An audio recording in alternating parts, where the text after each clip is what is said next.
Je vous en prie, nous allons maintenant, afin d'ouvrir le débat et avoir un regard d'expert extérieur, nous accueillons ce matin Monsieur Bernard Hugonnier, professeur honoraire.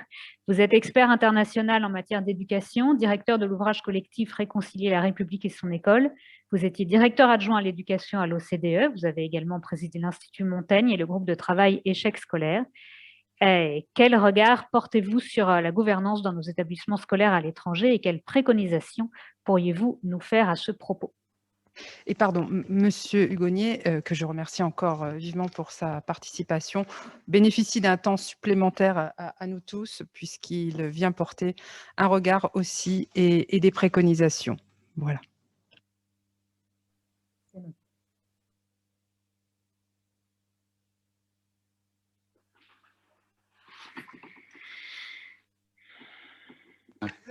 Alors, compte tenu de l'introduction que vous venez de donner, madame, je vais modifier ma présentation en la renversant en quelque sorte. Je vais peut-être commencer par dire ce qu'il faut dire sur la gouvernance et ce qu'est une bonne gouvernance.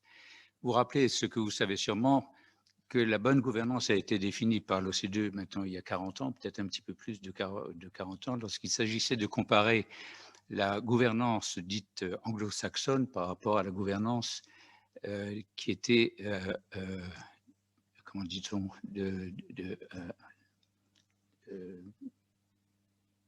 qui était de l'Allemagne, mais elle portait... oui, c'est ça.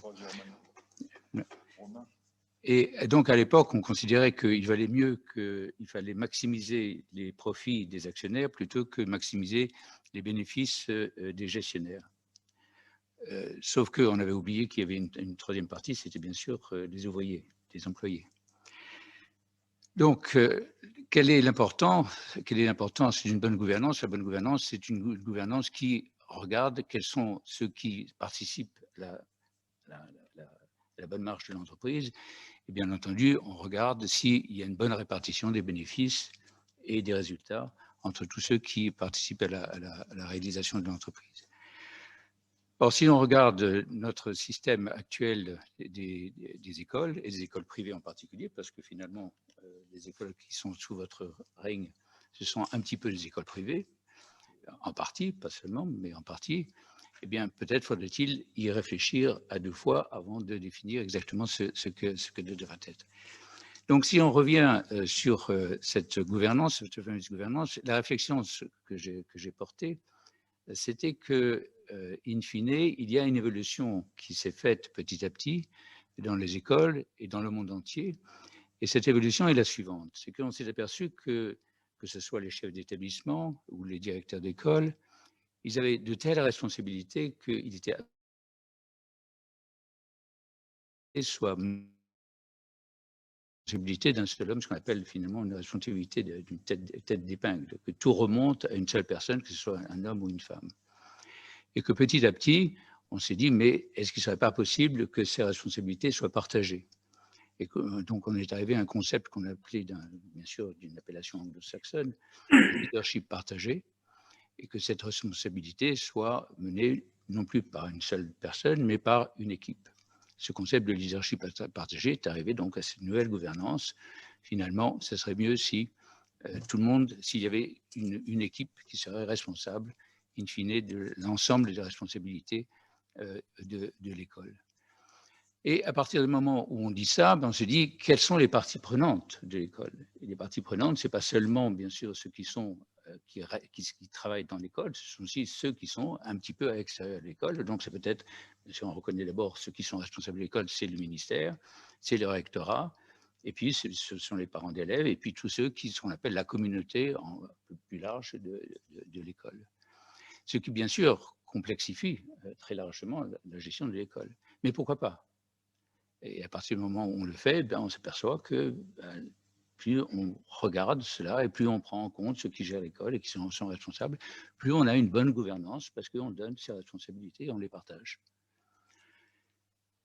Alors, si on fait cela et qu'on applique ce concept-là à l'école, eh bien, on s'aperçoit que l'école, finalement, est mieux gérée. Alors, ce n'est pas le cas dans toutes les écoles et tous les établissements français, c'est bien sûr, c'est tout à fait exact de le relever. Mais là où c'est le cas, eh bien, on s'aperçoit que c'est mieux géré et que le résultat des écoles sont meilleurs. Et non seulement le résultat des écoles est meilleur, mais aussi le bien-être et les performances des élèves s'améliorent. Et toutes les études internationales le montrent. Et notamment les études internationales telles que PISA. Alors, vous allez me dire, PISA, ce n'est pas le Saint Graal, et le PISA n'est pas forcément la meilleure évaluation. On a vu d'ailleurs ce que certains experts pouvaient dire à propos de PISA, indirectement, bien entendu. Mais malgré tout, il y a certaines critiques. Alors, j'ai travaillé pendant 10 ans sur PISA, donc je sais quelles sont les critiques qui ont pu être faites de PISA. Mais malgré tout, c'est la seule étude internationale qui existe à l'heure actuelle.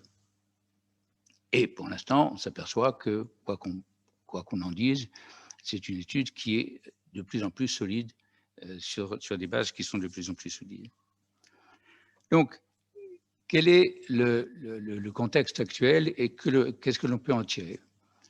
On s'aperçoit que les écoles qui sont à l'extérieur de la France sont des écoles qui sont partiellement privées. Et si on devait en tirer les conclusions, on se dirait, bon, que peut-on faire? On pourrait se dire, après tout, regardons un petit peu ce qu'est la concurrence internationale. La concurrence internationale, on l'a dit souvent ce matin, c'est la concurrence anglo-saxonne. La concurrence anglo-saxonne, ce sont souvent des écoles privées, et de plus en plus privées. Et c'est entendu que dans ces écoles privées, il y a une gouvernance où on prend en compte les intérêts privés. Les intérêts privés, ce sont les intérêts des parents. Doit-on le faire de plus en plus dans des écoles françaises, à l'extérieur?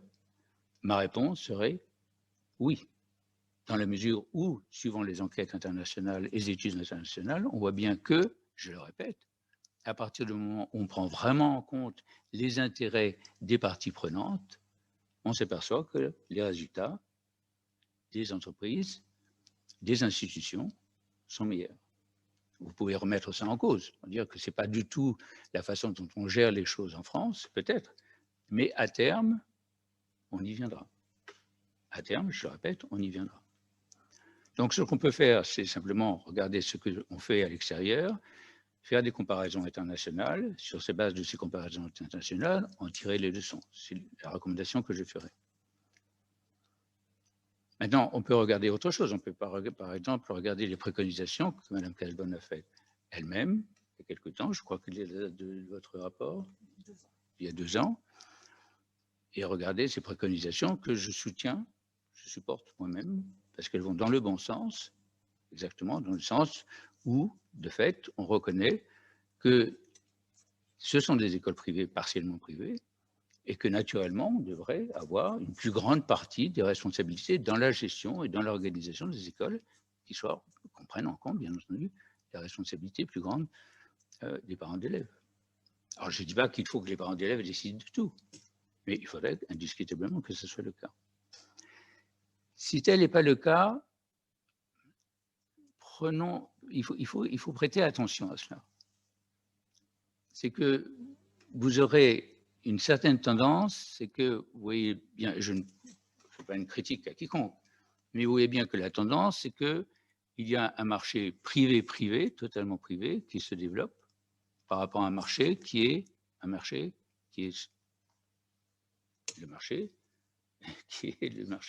que vous connaissez, qui est là. Et donc, il y a une certaine concurrence à l'intérieur de la France. Donc, il faudra choisir. Et les parents, peut-être, vont-ils choisir eux-mêmes, en disant, si nous avons moins de pouvoir, alors que là, nous avons davantage de pouvoir, qu'allons-nous choisir? Donc, il faudra peut-être se décider. Et si j'avais à choisir, je dirais, autant garder les parents là où ils sont et préservant ce que nous avons. D'autant plus que, et j'en terminerai là-dessus, je crois qu'il est important que dans le soft power, qui est ce que nous connaissons, c'est-à-dire la grandeur de la France à l'extérieur, qui est ce que nous avons, cette école française à l'extérieur, dans le monde, 540 établissements par rapport à 12 000, ce que j'ai entendu ce matin, c'est bien peu. Et les 12 000, si vous avez 10% d'augmentation sur 5 ans, ça fait beaucoup plus que 10% sur 540. on ne veut pas être compétitif. Donc, prêtons-y attention. Donc, il vaut mieux garder, conserver ce que nous avons. Et si les 540 diminuent par rapport au marché privé qui pourrait se développer rapidement, je crois qu'il faut faire attention à cela. Donc, préservons ce que nous avons et essayons donc de consolider ce que nous avons avec les armes que nous avons. Merci beaucoup.